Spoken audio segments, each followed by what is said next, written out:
고린도서 5장 18절에서 19절 보겠습니다. 내가 지금까지 본 것에 주목할지어다. 사람이 하나님께서 그에게 주시는 그의 삶의 모든 날 동안 먹고 마시며 해 아래에서 행하는 자기의 모든 수고의 좋은 열매를 즐기는 것이 선하고 마땅하니 이는 그것이 그의 몫이기 때문이라. 또한 하나님께서 각 사람에게 부와 재물을 주시고 또 그에게 그것을 먹고 그의 몫을 취하며 그의 수고한 것을 기뻐할 능력을 주셨나니 이것은 하나님의 선물이로다. 아멘. 자, 여기서 하나님께서 각 사람에게 부와 재물을 주시고, 이 말에 여러분이 주목하시면 좋겠어요. 오늘 제가 드릴 말씀의 제목은 부를 얻는 방법, 이런 것이 되겠습니다. 오늘 제가 이 설교를 드리는 데 있어서 하나님께 감사를 드리는 것은, 제가 지금부터 드리는 말씀이 만약 공산주의 환경에서 태어났다면 적용하기가 어렵다는 것입니다. 공산주의 환경에서 무슨 부자가 되는 것을 우리가 생각해 볼 수가 있겠어요? 또는 핍박받으며 순교의 위협 속에 처해 있는 환경. 그래서 이 예수님 믿는 것 때문에 달아나야 하고 도망다녀야 하고 우리가 가진 것조차 빼앗겨야 하는 그런 시절을 만난다면 오늘 제가 드리는 말씀은 우리가 이렇게 적용하기 어려운 부분이 있다는 거죠. 근데 하나님께서 우리에게 자유를 주셨어요. 그리고 우리가 일한 대로 얻을 수 있게 하셨어요. 이런 거는 굉장한 복이며 하나님께 감사드릴 일이고, 그런 환경 안에서 오늘 이 말씀을 들으면서 여러분들이 적용할 수 있는 것들이 있을 거라는 것이죠. 자, 어떤 사람을 부하게 하고 가난하게 하시는 분 누굽니까? 하나님이시죠. 그래서 한나도 이렇게 노래한 게 사무엘기상 2장 7절에 써 있는데 우리 한번 읽어보시겠습니까? 주께서는 가난하게 하시고 부하게도 하시며, 주께서는 가난하게도 하시고 부하게도 하신다. 그렇게 한나가 고백했어요. 자, 여러분들 이 말씀을 믿으시죠? 그런데 하나님께서 어떤 사람을 이렇게 부하게 하실 때는 그 사람 안에 특징이 있습니다. 그러니까 그 사람의 그런 특징을 보면서 우리가 부를 얻는 방법에 대해서 생각해 볼 수가 있다는 거죠. 그래서 오늘 제가 여러분과 함께 나누려고 하는 내용은 부를 얻는 방법이 뭐냐, 성경에서 말해지는 게 한 3-4가지가 있는데 우리가 그걸 한번 살펴보자, 이런 측면에서 이 말씀을 준비했습니다. 자, 첫 번째 건 뭐냐면요, 상속입니다. 상속. 여러분의 아버지가 부자라면 기다리십시오. 때가 되면 아버지가 이 세상을 떠날 때 여러분에게 그 아버지의 부를 넘겨줄 겁니다. 그러니까 이게 부자가 되고 부유하게 되는 거, 이런 하나의 방법은 내가 부유한 부모 밑에 태어나면 그것을 상속받음으로써 그 부유함을 얻을 수 있게 된다라고 하는 거죠. 잠언 13장 22절에 이렇게 써 있습니다. 우리 같이 읽겠습니다. 선한 사람은 자기 자손의 자손에게 상속 재산을 남기거니와 죄인의 재물은 의인을 위해 쌓이느니라 그랬어요. 그러니까 여기 보면은 자기 자손의 자손, 이렇게 하면 뭐 손자나 손녀를 말한다고 1차적으로 말할 수 있겠지만 넓게는 후대의 사람들을 가리키는 거예요. 그러면 뭡니까? 선한 사람은 자기 자손에게 재산을 상속한다, 넘겨준다, 우리가 성경을 통해서 발견할 수 있는 거죠. 그러므로 그리스도인이 자기 부모로부터 어떤 재산을 물려받을 게 있게 되었다, 그럼 그건 감사할 일이죠. 왜냐하면 내가 막 수고해서 얻은 게 아니라 아버지가 모아놨던 것을 내가 물려받게 된 거니까 그것에 대해서는 감사할 필요가 있다는 것입니다. 근데 그러면 물려받을 게 없는 사람은 감사할 필요가 없는가? 여러분 생각해 보세요. 만약 우리가 재산을 물려받지 못한다 할지라도 예수님을 믿는 거, 하나님을 섬기는 거, 그리고 또 특별히 부모로부터 복음을 들어서 죄사함을 받고 하늘에 들어갈 수 있는 소망을 얻게 되었다면 여러분 그건 더 큰 복 아닙니까? 그걸 어떻게 돈으로 살 수 있어요? 그걸 어떻게 물질로 살 수 있어요? 그래서 만일 우리가 우리의 부모로부터 복음을 들을 수 있었고 하나님을 알 수 있는 기회를 얻었고, 그리고 그 부모님을 따라다니다가 나도 결국은 천국에 갈 수 있는 확신이 생겼고 그래서 같이 믿음 생활을 하게 되었다면 여러분은 그거보다 더 큰 복이 없는 거예요. 그건 돈으로도 살 수 없는 복이란 말이죠. 그러니까 여러분이 부모로부터 그런 신앙을 전수받았다. 그럼 여러분 그것도 역시 크게 감사할 일이다. 이렇게 생각하셔야 되는 겁니다. 하나님은 공평하시기 때문에 부모가 자녀에게 물려주는 것에 있어서 재산만이 아니라 예를 들어 어떤 사람 가정에 아버지가 자녀에게 재산을 물려주지 못할 때는 다른 걸 물려줄 수도 있게 하셨어요. 예를 들면 재능. 그래서 뭐 아버지가 공을 잘 찼는데 아들도 공을 잘 차게 한다든지, 뭐 아니면 어머니가 유명한 체조 선수였는데 그 딸도 그런 감각이 있어서 그걸 잘하게 한다든지, 아니면 아버지가 그림을 잘 그렸는데 그 아들도 역시 그림을 잘 그리게 된다는 이런 재능이 물려질 수도 있는 거죠. 또 어떤 것이 있습니까? 지능도 물려받을 수 있어요. 아버지가 머리가 좋더라. 그런데 그게 자녀에게 나타날 수도 있는 것이죠. 그리고 또 어떤 경우는 뭐 리더십 같이 사회적 활동을 하는 데 있어서 아버지가 그런 활동을 잘했는데 자녀도 역시 그런 활동을 잘하게끔 물려받을 수도 있는 거고요. 어떤 아버지나 어머니의 성품이 또 자녀에게 이렇게 나타나도록 그렇게 물려질 수도 있다는 것이죠. 그렇다면 재산을 물려받지 못했을 때 이런 다른 것을 물려받을 수 있다면 역시 그것도 감사할 일이라는 거죠. 하나님은 공평하신 분이에요. 그래서 재산을 물려받지 못한 경우라도 낙심할 필요는 없어요. 나는 성경에 보니까 아버지가 자녀에게 재산을 상속한다 그러는데 아무리 우리 아버지를 이렇게 살펴봐도 나에게 줄 건 없는 것 같은데, 여러분 그 낙심할 필요가 없단 말이죠. 하나님께서는 공평하시기 때문에 돈이 아니라면, 재산이 아니라면 다른 측면의 좋은 것들을 여러분이 전수받을 수 있게 하셨다는 겁니다. 자, 잠언 19장 14절을 또 보겠습니다. 우리 함께 읽겠습니다. 집과 재물은 조상들에게서 상속받거니와 분별 있는 아내는 주로부터 오느니라. 이 말씀에 의하면 집과 재물은 누구에게서 상속받아요? 조상들에게서 상속받는다. 그러므로 그리스도인인 여러분들은 어떤 부모가 자기 자녀에게 뭔가를 물려주는 거에 대해서, 우리가 그걸 이제 대물림이라고 하죠. 뭔가를 물려주는 거에 대해서 여러분은 그거를 부정적으로 보아서는 안 되는 겁니다. 그렇게 물려주는 것으로 이 자녀가 살아갈 환경, 배경을 갖게 되는 거예요.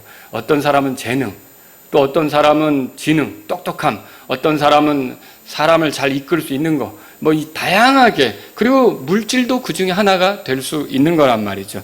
그래서 여러분과 저는요, 이런 누가 재산을 대물림한다 그럴 때 배합할 필요가 없다는 거죠.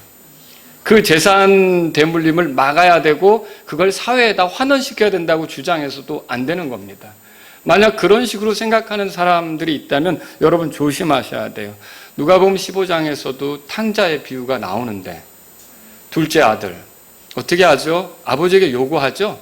아버지 나에게 주실 거 있으면 지금 주세요. 그럼 아버지가 어떻게 했죠?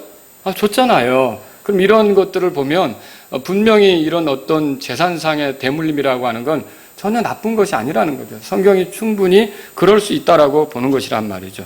고린도후서 우리 12장 14절 함께 보겠습니다. 다 같이 읽겠습니다. 바울이 한 말인데요. 고린도 교회 성도들에게 한 말이에요. 읽겠습니다. 보라, 내가 세 번째 너희에게 갈 준비가 되어 있으나 너희에게 짐이 되지는 아니하리라. 나는 너희 재물을 구하지 아니하고 너희를 구하노니 자녀들이 부모를 위해 모아두지 아니하고 부모가 자녀들을 위해 하느니라.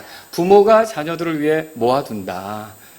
물려주기 위해서. 그래서 자녀에게 기업을 물려주든 집을 물려주든 땅을 물려주든 돈을 물려주든 타고 다니던 차를 물려주든 여러분 그게 문제가 됩니까? 전혀 문제가 되지 않는 지극히 정상적인 삶의 방식이다라고 하는 거죠. 그래서 여러분과 저는요, 대물림을 이렇게 못마땅하게 여기는 그러한 사회, 이걸 조심해야 돼요. 이게 집단적 시기심에 사로잡히는 것인데 이건 죄입니다. 하나님께서는 이렇게 부모로부터 무언가 물려받을 수 있게 했는데 그 중에 하나가 또한 부유한 것이 될 수 있다. 재산이 될 수 있다. 이걸 우리가 성경을 통해서 배우는 거란 말이죠. 자, 이래서 근데 목사님 얘기를 들어보니까, 말씀을 들어보니까 저는 상속으로는 부유한 방법을 찾을 수 없겠네요. 왜냐하면 우리 아버지나 우리 어머니가 넉넉하지가 않으시거든요. 보니까 항상 쪼들리시고 어려운데 그러면 이제 두 번째 거를 생각하셔야 돼요. 그건 뭐냐면 일입니다. 일. 뭐라고요? 일. 자, 부모로부터 재산을 상속받지 못해도 여러분 열심히 일하면 부를 얻을 수 있는 것이 또 성경이 가르치는 바입니다. 그게 이제 오늘 읽은 전도서 5장 18절 19절에 나오는데 여기 보세요. 내가 지금까지 본 것에 주목할지어다. 사람이 하나님께서 그에게 주시는 그의 삶의 모든 날 동안 먹고 마시며 해 아래에서 행하는 자기의 모든 수고에 좋은 열매를 즐기는 것이 선하고 마땅하니. 보세요.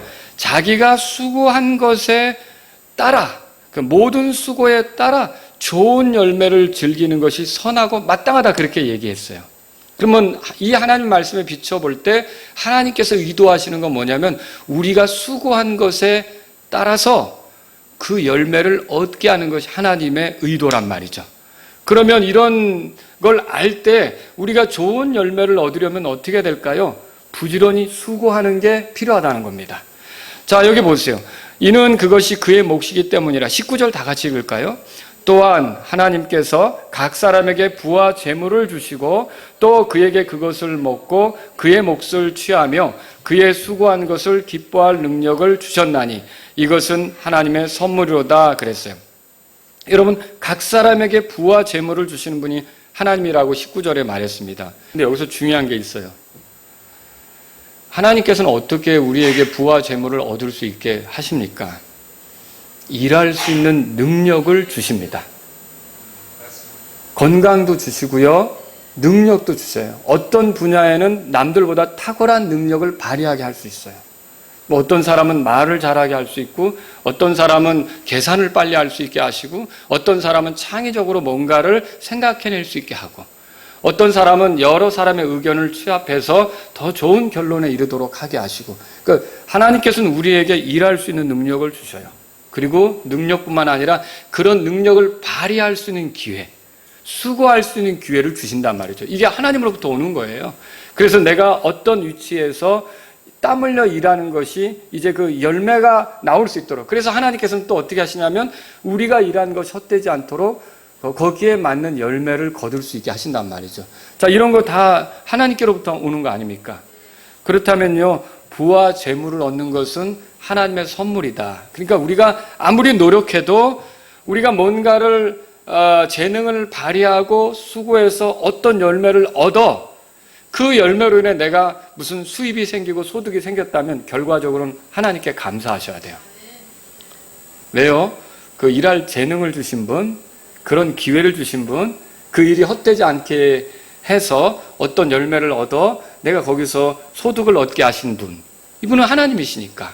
그래서 오늘 전도서 5장 거기 19절에 보니까 이것은 하나님의 선물이로다 그렇게 했어요.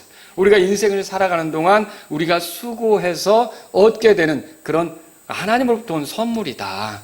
여러분, 하나님이 우리에게 이렇게 하시지 않았으면 우리는 이런 것들을 누리기가 어렵다는 거죠. 그러나 어쨌든 하나님께서 이렇게 하셨을 때 게으름 피우지 않고 우리가 일을 하게 되면 그 귀한 열매들을 얻게 된다는 것을 발견하는 겁니다. 자, 하나님께서 우리가 일하는 것을 헛되지 않게 하십니다. 그러므로 우리는 일하려고 해야 되는 거예요. 어려운 시기를 보낼 수가 있어요. 지금과 같은 시기죠. 여기서 일거리를 잃는 사람이 생겨요. 가게 문을 닫아야 하는 사람이 생겨요. 그래서 일하기 어려운 시절이 생길 수 있단 말이죠.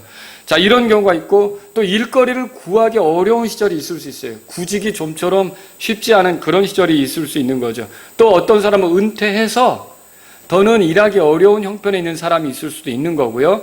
그리고 또 어떤 사람은 몸이 아파서 일터로 나가 일하기가 어려운 사람도 있다는 거예요. 이런 사람들은 다 어떻게 보면 한 사회의 복지 정책으로 도움을 받으면서 아니면 유력한 자들의 어떤 도움을 받으면서 그 사람들이 생활에 나갈 수가 있겠죠. 일을 못한다 하더라도 그 사람들이 살아갈 수가 있는 길이 열려야 되는 거죠. 그러나 그렇지 않고 건강하고 이렇게 좋은 시기가 되었는데도 일하지 않고 먹으려고 한다. 이거 하나님이 기뻐하시지 않는 거라는 거죠. 하나님께서는 우리가 부지런히 일하기를 원하시고요. 그렇게 일한다면 어떤 좋은 결과들을 보게 하신다고 성경을 통해 말씀하시는 거예요. 에베소서 4장 28절도 한번 보세요. 거기 이렇게 써 있습니다. 바울이 하나님의 뜻에 대해 말하는데 같이 읽겠습니다. 도둑질을 한 자는 더 이상 도둑질하지 말고 오히려 노동을 하여 궁핍한 자에게 줄 수 있도록 자기 손으로 선한 것을 할지니라 그랬어요. 그래서 여기 보면 그 도둑질하지 말고 노동을 하라 그랬어요. 노동을 하는 게 하나님의 뜻입니다. 일하려고 하는 게 하나님의 뜻이란 말이죠. 자, 그러면 우리는 어떤 자세로 일을 해야 합니까? 에베소서 6장 5절에서 8절에 보면 종들아 육체에 따라 너희의 주인된 자들에게 두려워하고 떨며 단일한 마음으로 순종하기를 그리스도께 하듯 하라. 그러니까 우리가 어떤 일을 맡게 됐을 때 우리에게 일 시키는 사람이 있을 거 아닙니까? 그러면 거기서 우리는 우리에게 일을 시키는 사람에게 잘 순종하라는 거죠. 그리스도께 하듯 그렇게 순종하라는 말이죠. 또 우리가 어디서 일을 하든 우리는 그리스도의 종들로서 마음으로부터 하나님의 뜻을 행하는 게 필요한데 6절에 보세요. 사람들을 기쁘게 하는 자들 같이 눈으로 섬기지 말고 그리스도의 종들로서 마음으로부터 하나님의 뜻을 행하여 그랬어요. 그리고 7절에 한번 다 같이 읽겠습니다. 선한 뜻으로 섬기기를 주께 하듯 하고 사람들에게 하듯 하지 말라. 8절도요. 어떤 사람이 무슨 선한 일을 행하든지 그가 매인 자든지 자유로운 자든지 주에게서 바로 그것을 받을 줄 너희가 아느니라 그랬어요. 그래서 그리스도의 종들로서 이렇게 일하는 것, 선한 뜻으로 선한 일을 행하는 것. 그러니까 일터에서도 여러분이 단지 돈만 바라고 일할 게 아니라 그리스도를 드러낸다는 생각으로 일하는 게 필요하다는 거죠. 그리고 아무리 상전이라도 보디발의 아내처럼 부당한 것을 요구할 때는 어떻게 해야 되나요? 그대로 따라야 되는 건가요? 그렇지는 않죠. 우리는 하나님 편에 서야 되는 겁니다. 죄로 더럽혀져서는 안 된다는 거죠. 예수님께서 왜 십자가에서 피를 흘리셨습니까? 우리가 더 이상 죄 가운데 살지 않도록 하기 위해서 피를 흘리신 거 아닙니까? 그렇다면 우리가 일하는데 내가 돈을 벌겠다는 이유로 타협하면서 죄 짓는 것을 두려워하지 않으면서 그 상관의 요에 맞춰서 같이 죄를 짓고 이렇게 하는 건 하나님이 기뻐하시지 않는다는 거죠.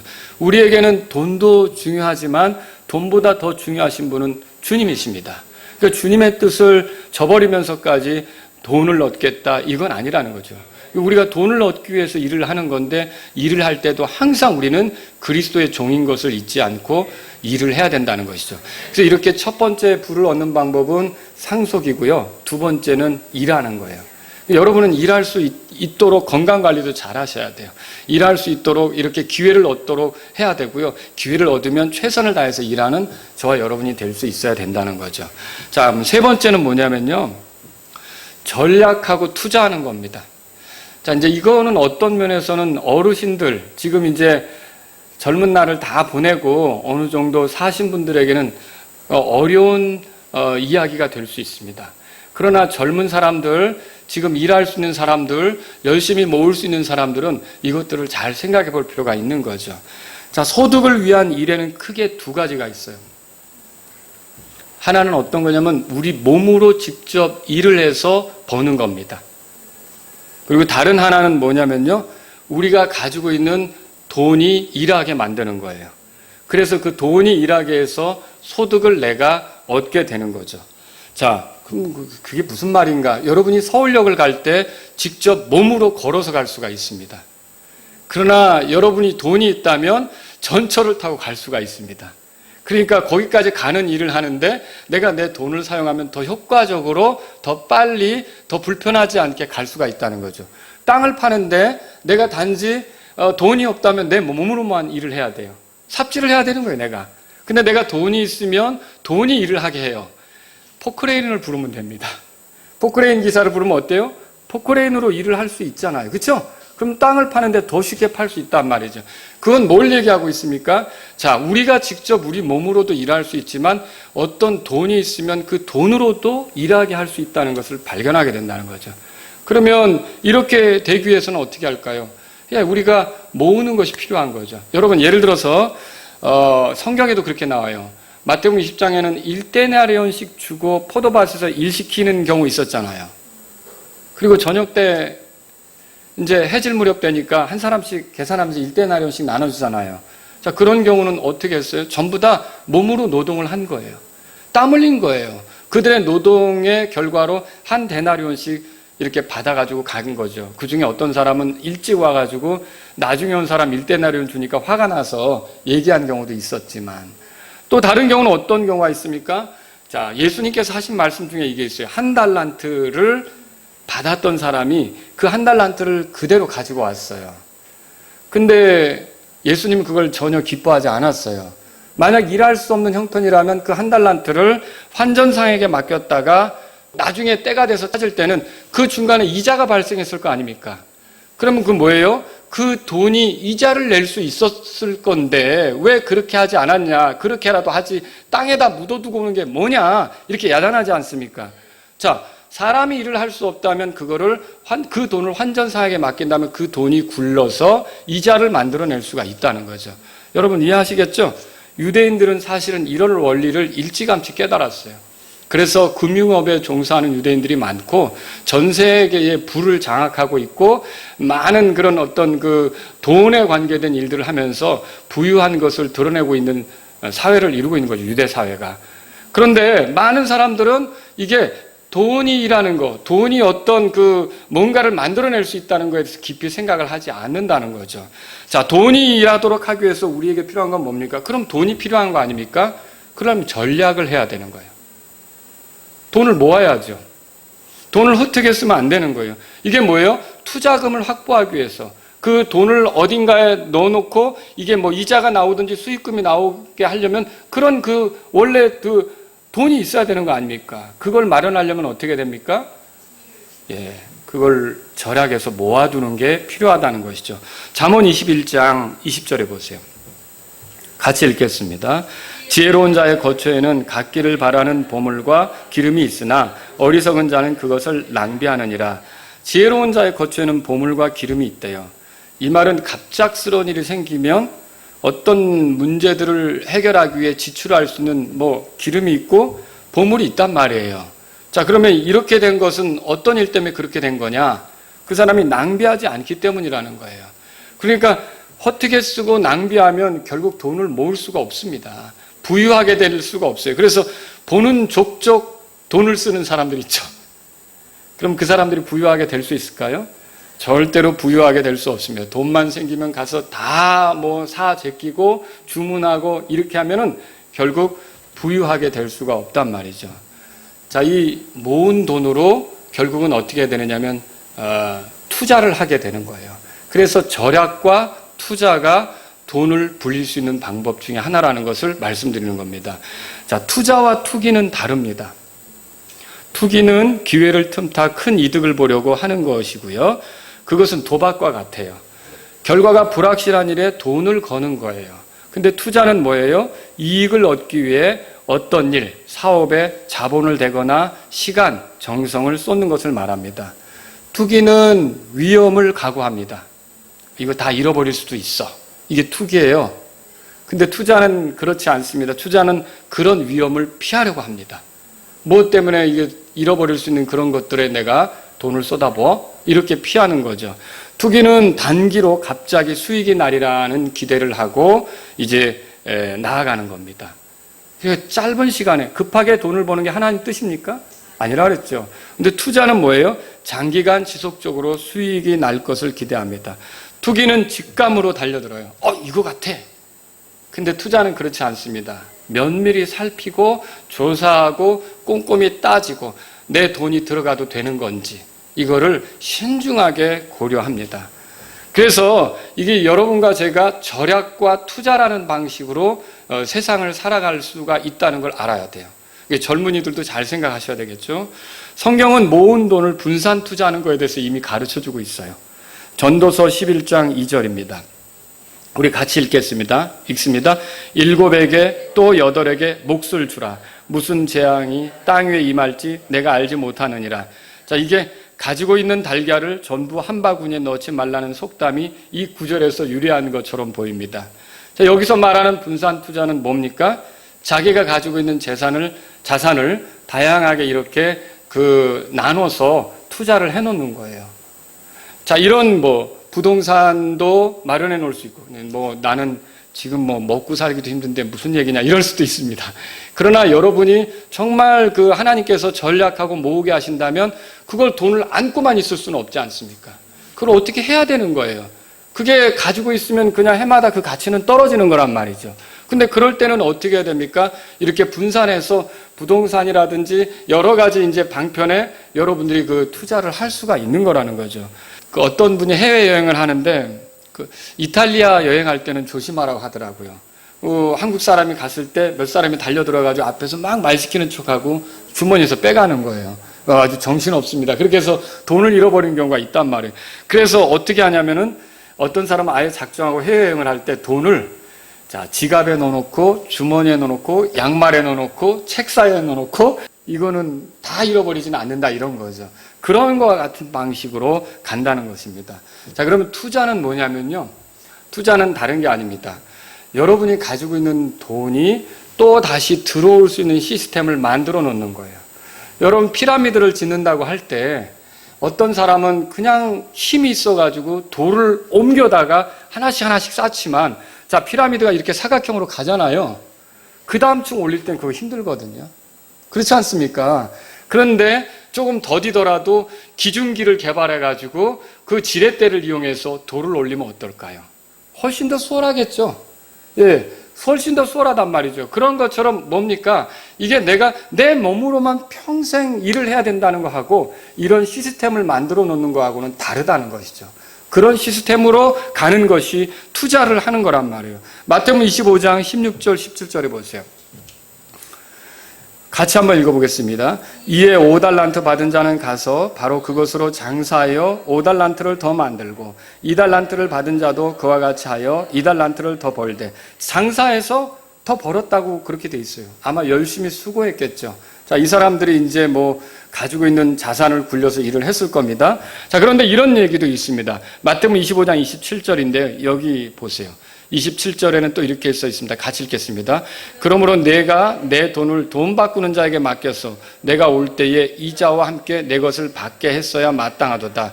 다시 말해 일을 할 수 없다면 적어도 이런 투자를 해서 계속 수입이 발생할 수 있도록 해야 하지 않았냐 이렇게 주인이 말하는 거죠.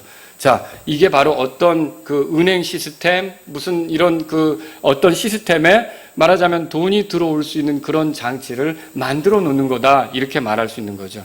그래서 여러분이 하나님이 물질을 주셔서 건물을 살 수 있으면 건물을 사서 임대료를 받는다. 그럼 꼬박꼬박 수익이 생기는 거예요. 여러분 이게 여러분 불로소득이라고 이런 거 안 할 겁니까?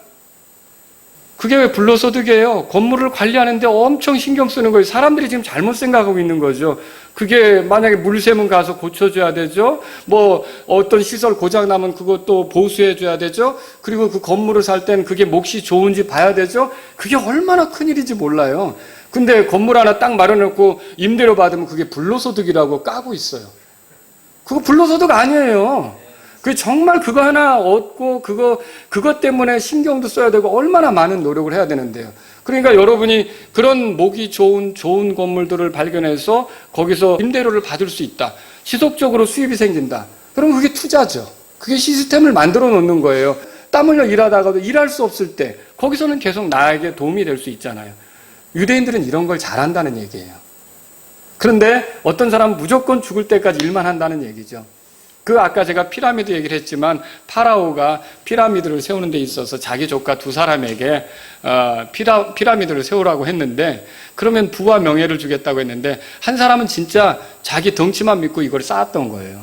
근데 한 사람은 한 1년, 2년이 지나도록 창고에 앉아가지고 기계만 생각하는 거예요. 어떻게 하면 이걸 더 쉽게 할까? 그러니까 먼저 돌을 쌓아나간 사람은 참 바보 같다고 생각이 된 거죠.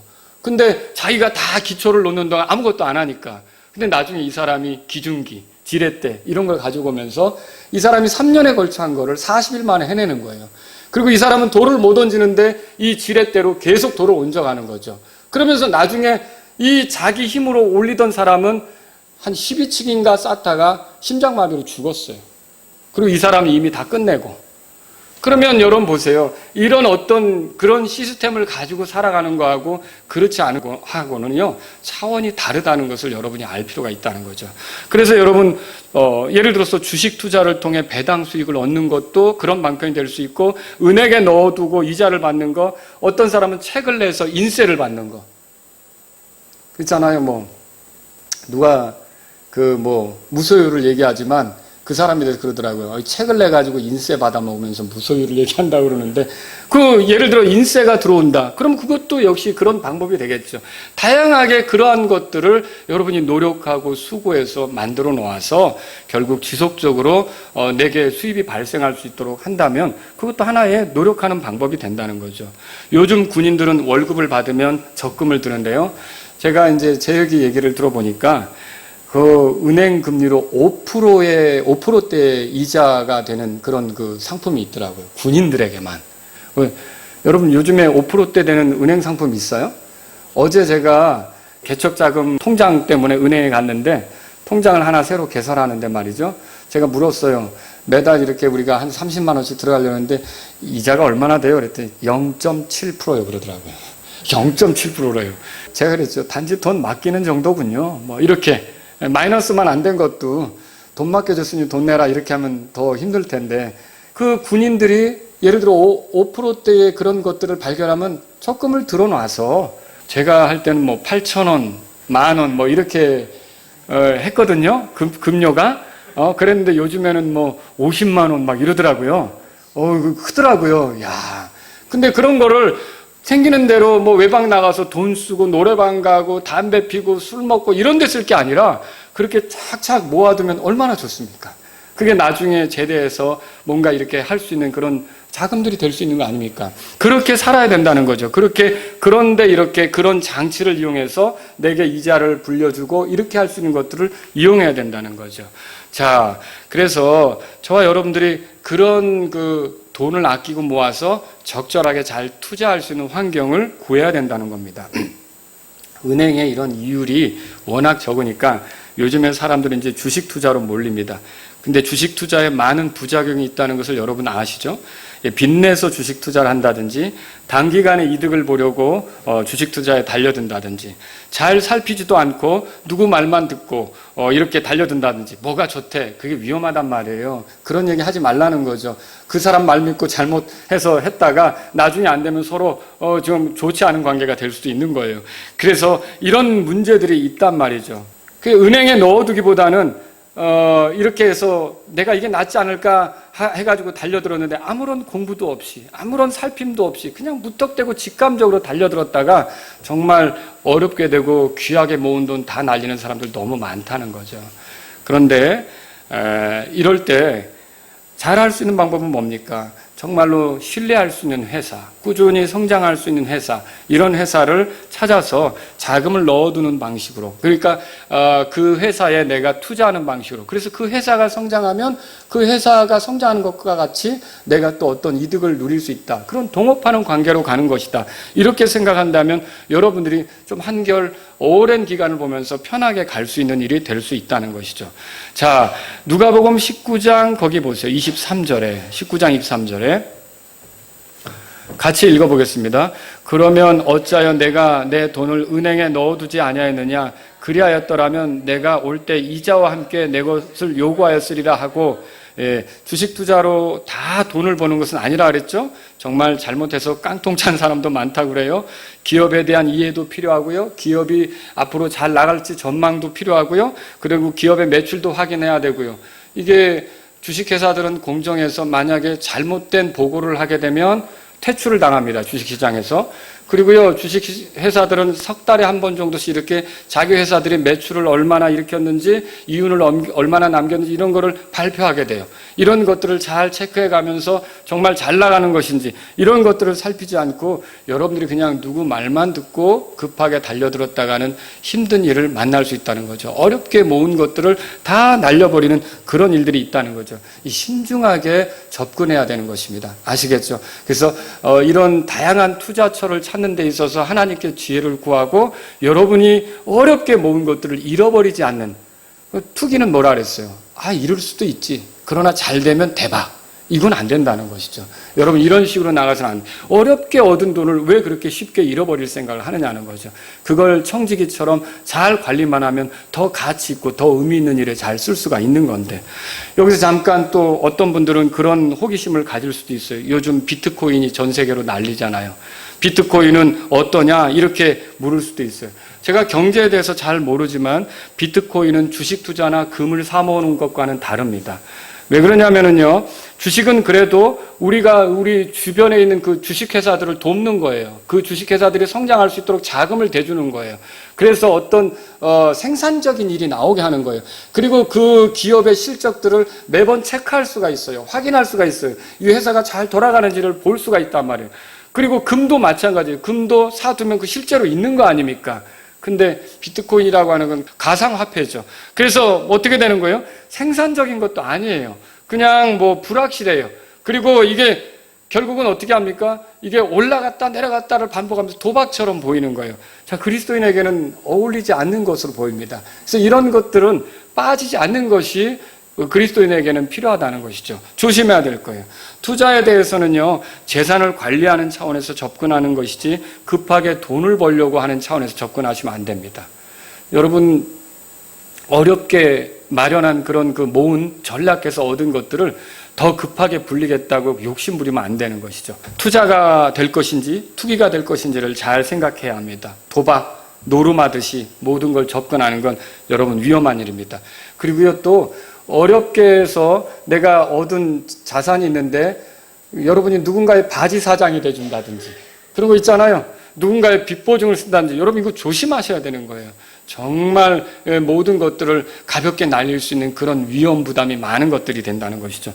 조심해야 되는 거예요. 오늘 이렇게 해서 부를 얻는 방법 3가지를 제가 말씀드렸어요. 첫 번째는 뭐였어요? 상소. 두 번째는요? 일이에요. 세 번째는요, 절약하고 잘 투자하는 거예요. 그 투자한다는 게 뭐예요?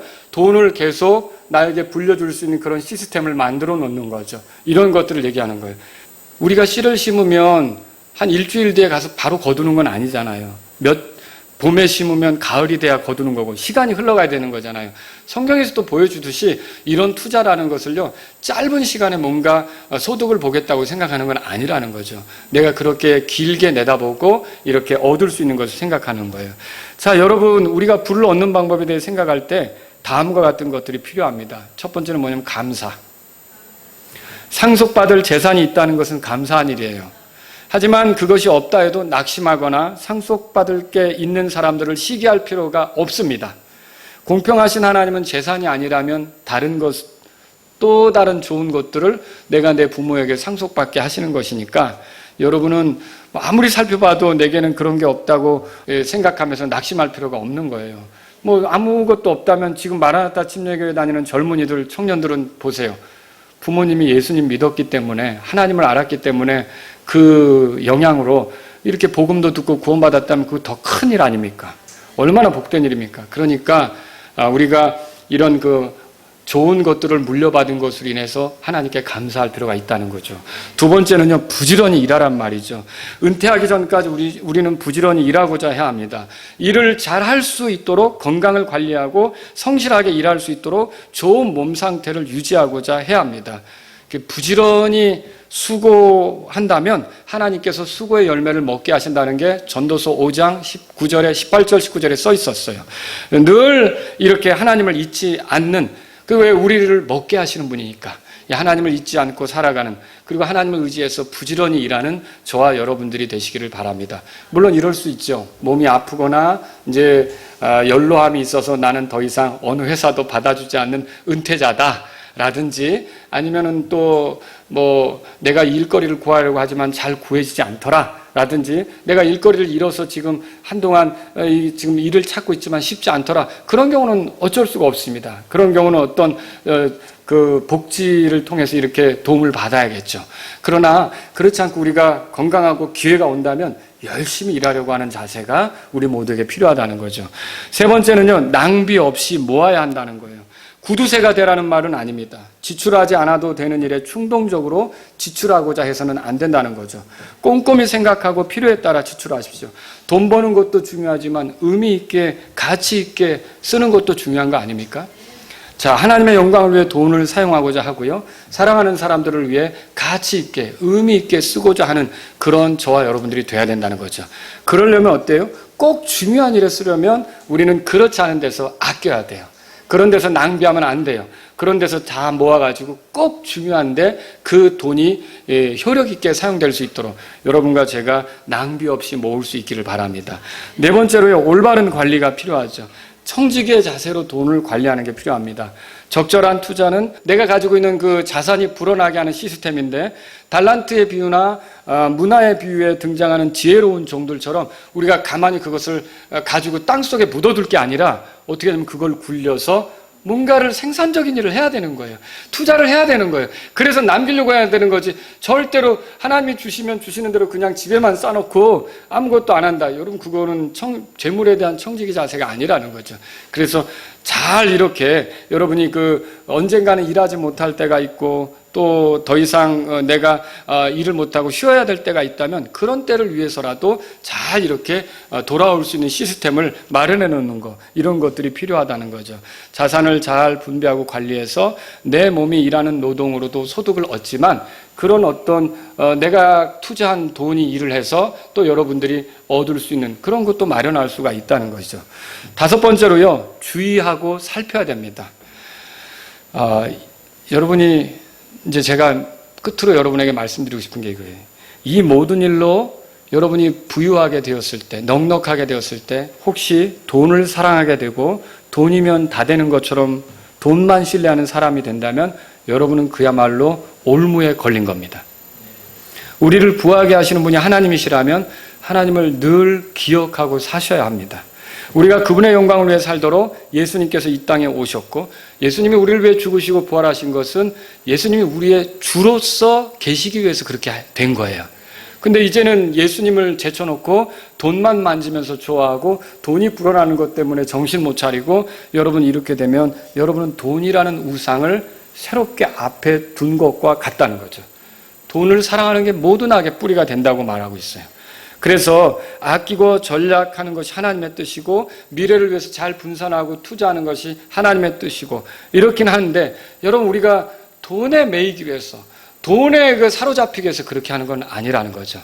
다 그렇게 얻은 것도 어떻게 해요? 주님의 영광을 위해, 주님을 기쁘게 하기 위해, 주님의 뜻에 따르기 위해, 주님이 헌신을 요구할 때 힘있게 헌신할 수 있도록 하기 위해 그렇게 하는 거 아닙니까? 그러므로 저와 여러분들은요, 이렇게 돈에 대한 문제를 다룰 때 항상 이런 함정에 빠지지 않도록, 올무에 갇히지 않도록, 돈을 사랑하는 마음에 빠지지 않도록 늘 자신을 살펴야 된다는 거죠. 왜냐하면 하나님께서 돈을 사랑하는 것은 기뻐하시지 않으니까. 하나님이 뭘 사랑하기를 원하셔요? 힘을 다하고 뜻을 다하고 생각을 다해서 주 너희 하나님을 사랑하라 그랬잖아요. 우리가 하나님 사랑하기 위해서 사는 것이죠. 그러니까 돈은 그 중에 하나, 우리가 이렇게 재능이나 또는 어떤 무슨 기회나 이런 것처럼 우리가 살아가는데 필요해서 주어진 것이지, 잘 굴려야 할 달란트 같은 것이지 이거에 우리가 매여서 사는 것은 아니라는 것이죠. 그래서 저와 여러분들은요, 항상 우리를 구원하신 예수님, 주님을 위해서 내가 청지기로 살겠습니다. 모든 걸 잘 관리하는 자가 되지 거기에 빠져들지 않도록 주님께서 저를 도와주십시오. 이런 마음으로 살 수 있기를 바랍니다. 기도하겠습니다. 오늘 이 말씀을 들으신 여러분 가운데 하나님, 제가 부모님으로부터 물질은 많이 물려받지 못하겠지만 믿음을 전수받은 것으로 인해서 감사드립니다. 제가 믿는 사람으로서 남은 인생을 의미 있게 보내기를 원합니다. 이런 분이 있다면 기도하십시오. 하나님, 제가 할 수 있는 게 이 몸을 써서 일하는 건데 건강하게 해주십시오. 열심히 일할 수 있도록, 계속 우리 아이들을 뒷바라지할 수 있도록, 제가 가정에 필요한 것을 잘 될 수 있도록 제 몸이 건강해서 일을 잘할 수 있도록 도와주세요. 이런 기도를 들으실 분이 있다면 기도드리십시오. 하나님, 제가 이게 모으지를 못합니다. 보는 족족 쓰는 습관이 있는데 앞으로는 청지기로 잘 관리해서 모아서 그 모은 것을 잘 굴리는 사람이 되기를 원합니다. 땅에 묻은 그런 한 달란트 받은 사람처럼이 아니라 잘 굴려서 이득을 남겨 청지기로서 주님이 필요할 때 꼭 주님께 영광을 돌리는 그런 사람이 되기를 원합니다. 기도하십시오. 하나님, 제가 돈을 사랑하지 않으면서 돈을 관리할 줄 아는 사람이 되기를 원합니다. 여러분 기도하시기 바랍니다.